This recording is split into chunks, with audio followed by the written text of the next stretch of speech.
சுவாமி விவேகானந்தர் பாகம் 7 ஆன்மீகத்தின் சிகரம் அத்வைதம். 1863ஆம் ஆண்டு இறுதியில் ஸ்ரீ ராமகிருஷ்ணரின் இன்னொரு குருவான ஒரு மகாபுருஷர் தட்சிணேஸ்வரம் வந்தடைந்தார். அவர் நாகா என்னும் பிரிவைச் சேர்ந்த துறவியார். அவர் பெயர் தேதாபுரி.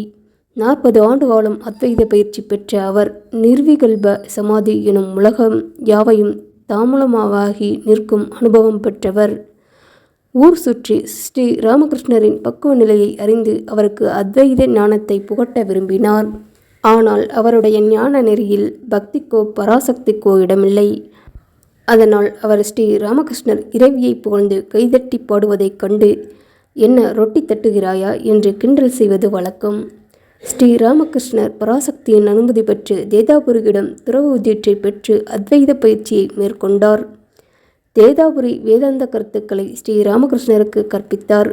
பிரம்மம் ஒன்றே மெய், உலகம் வெறும் காட்சியே, உலகம் முடிந்த முடிவல்ல, அது அறியாமையின் பிரதிபலிப்பே, ஜீவாத்மா பிரம்மத்திலிருந்து வேறுபட்டதல்ல என்பது அத்வைத ஞானத்தின் சாரமாகும். மனதை ஒருமுகப்படுத்துதல், உள்நோக்கி திருப்புதல், பற்றின்மை ஆகிய பயிற்சிகளில் கரை கண்டிருந்த ஸ்ரீ ராமகிருஷ்ணருக்கு இத்தகைய சிந்தனைகள் மிகவும் உவப்பாக இருந்தன. ஆனால் பராசக்தியின் அருளை மட்டும் அவரால் புறத்தே தள்ள முடியவில்லை. இறுதியில் விவேகம் என்னும் ஞானவாளால் அதனையும் வெட்டித்தள்ளி நிர்வகிக்கற்ப சமாதி என்ற நிலையை பெருவெளியில் ஒன்றர் கலந்தார். தான் 40 ஆண்டுகளில் பெற்ற ஞானத்தை தன் சீடன் 3 நாட்களில் கற்றதைக் கண்டு தேதாபுரி பெருவிய பெய்தினார். ஸ்ரீராமகிருஷ்ணரின் தொடர்பினால் தேதாபுரியும் பராசக்தியை ஏற்றுக்கொண்டார்.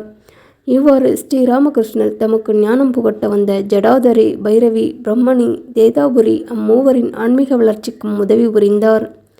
6 மாத காலம் ஸ்ரீராமகிருஷ்ணர் நிர்விகல்ப சமாதியில் மூழ்கி திளைத்தார். உடல் உணர்வை மறந்தார். அன்பர் ஒருவரின் சேவையால் உடலை விட்டு விடாமல் தாங்கி நின்றார். பாவமுகம். ஸ்ரீராமகிருஷ்ணரை பராசக்தி பாவமுகத்தை தாங்கியிருக்கும்படி உத்தரவிட்டாள். பாவமுகம் என்பது வடமொழியில் சமய நூல்களில் காணப்படாத ஒரு அனுபவ நிலை. ஸ்ரீ ராமகிருஷ்ணரே இதனை முதலில் பயன்படுத்தியவர்.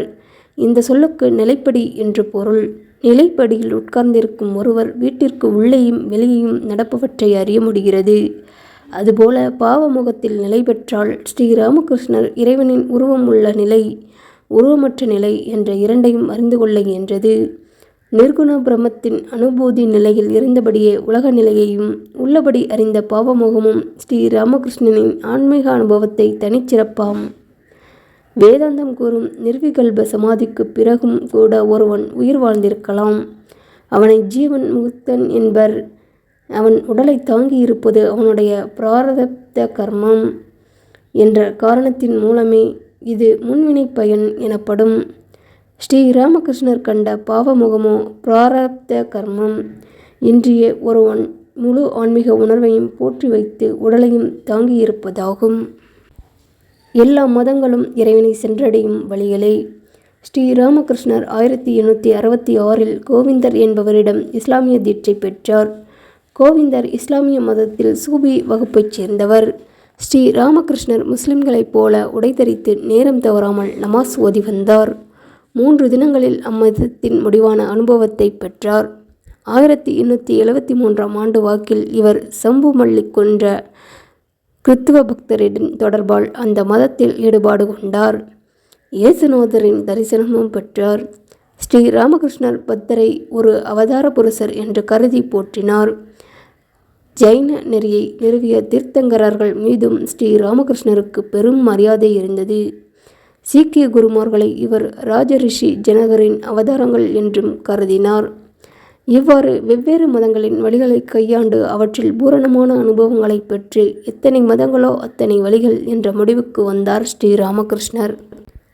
பெற்ற இந்த அனுபவத்தின் அடிப்படையில் சமயங்களிடையே ஏற்படும் எல்லா பிணக்குகளையும் நாம் தீர்க்க முடியும். ஸ்ரீ ராமகிருஷ்ணர் 1868இல் மதுர் பாபுவுடன் காசி, பிருந்தாவனம் ஆகிய இடங்களுக்கு தீர்த்த யாத்திரையாகச் சென்றார். காசியில் அவர் புகழ்பெற்ற சாதுவாகிய திரைலிங்க சுவாமிகளை சந்தித்தார். 1871இல் கல்கத்தாவுக்கு கிழக்கே இருந்த குல்னா, நவதீபம் ஆகிய இடங்களுக்கு தீர்த்த யாத்திரை சென்றார் ஸ்ரீ ராமகிருஷ்ணர்.